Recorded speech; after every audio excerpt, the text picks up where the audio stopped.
Let's return to that Mandelson story and go live to London to speak to Rebecca Hutson, Editor-in-Chief of The News Movement. Rebecca, thank you so much for joining us. So it's all about Peter Mandelson making the headlines in the UK today. And Rebecca, what I found so interesting is just 24 hours ago, Keir Starmer gave a full-throated defence of Peter Mandelson.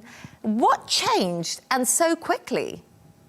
Absolutely. I mean, it's what they say, 24 hours is a long time in politics. I mean, we've done a complete reversal in how we feel about Peter Mandelson. So as you say, we had PMQs yesterday in London. Kemi Badenoch, leader of the opposition, absolutely forensic in her cross-examination of Starmer and his appointment and support of our man in Washington, Peter Mandelson. You know, as you say, at the time, Keir Starmer said that the ambassador had his support. He didn't go far enough as saying his full support. And then here we are this morning, an urgent question in London, and the Foreign Office then asked Peter Mandelson to withdraw from the field. You know, I think domestically, this couldn't be happening at a worse time for Keir Starmer, and it throws his judgment, what he knew and when, into huge amounts of disrepute. But it's been an astounding week for Peter Mandelson. You know, firstly, we get the 50th birthday book released by the Epstein estate to the Democrats. We see that Peter Mandelson has left Epstein a 10-page happy birthday message calling him his great pal. We then get the interview with the Sun, with Harry Cole, the editor-at-large, where Peter Mandelson admitted that there were going to be more uncomfortable levels of more uncomfortable details and communications that would come to the fore. And here we are on Thursday morning, and he's out of a job. I mean, it is absolutely astounding. Peter Mandelson, a man who has had 3 comebacks, this was his 4th, and I think probably difficult for him to recover from now. But, you know, it's so interesting because we obviously saw Keir Starmer really standing by him, and we know that Angela Rayner just a week ago also lost her position. So right now, how embarrassing is this for the Labour Party? Because, as I said, it's not the first high-profile sacking in recent times, and Starmer seems to be going through these top leadership MPs. Absolutely. So as you say, we had Angela Rayner resigning last week from her role as Deputy Leader of the Labour Party, Deputy Prime Minister and Housing Secretary over the unpaid tax bill. We've had Tulip Siddiq, Roshanara Ali, Louise Haigh. You know, we've had some serious high-ranking Labour officials having to resign within the first year of government.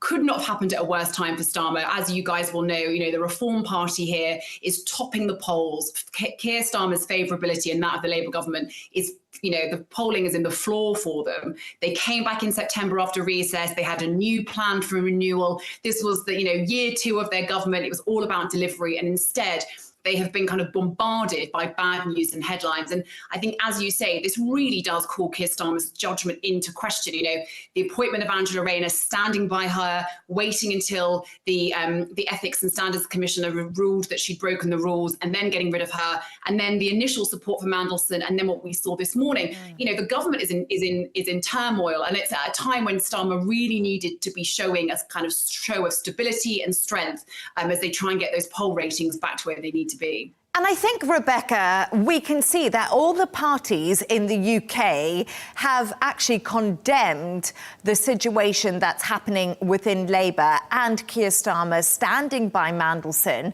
and not getting rid of him quick enough. And as you said, Kemi Badenoch, the leader of the Conservative Party, in PMQs yesterday, she really outlined everything and highlighted it and forced an answer out of Starmer, which he didn't give. And the big question now is he the right person to be leading the UK? Because, as you know, Reform are leading in the polls. The Tories have lost lots of support, but Labour, who got a landslide majority, are losing lots of support too.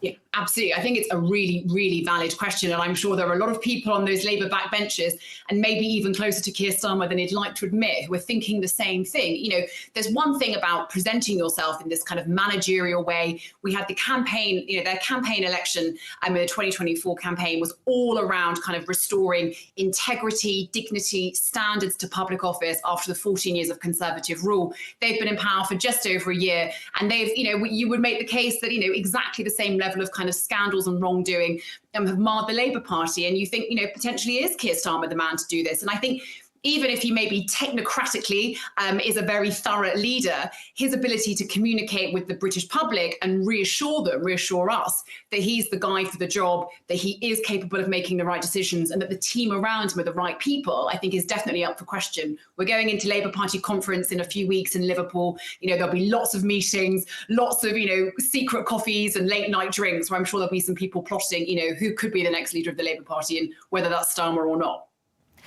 And will the Mandelson Epstein scandal cast a shadow over President Donald Trump's state visit to the UK, which we know is happening next week? Because obviously we are talking about Epstein still, something Donald Trump's desperate to shut down.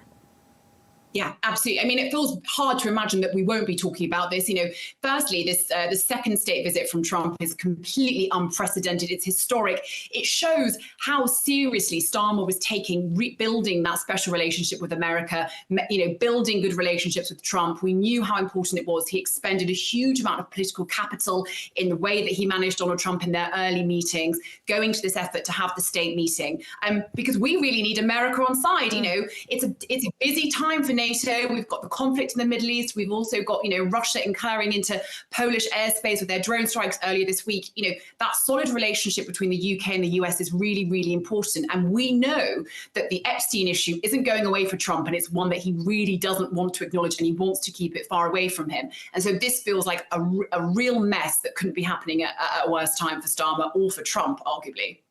Rebecca Hutson, we'll have to see what happens in the next 24 hours. As you said, it is a long time in politics. Thank you so much for speaking to me, Editor-in-Chief of the News Movement.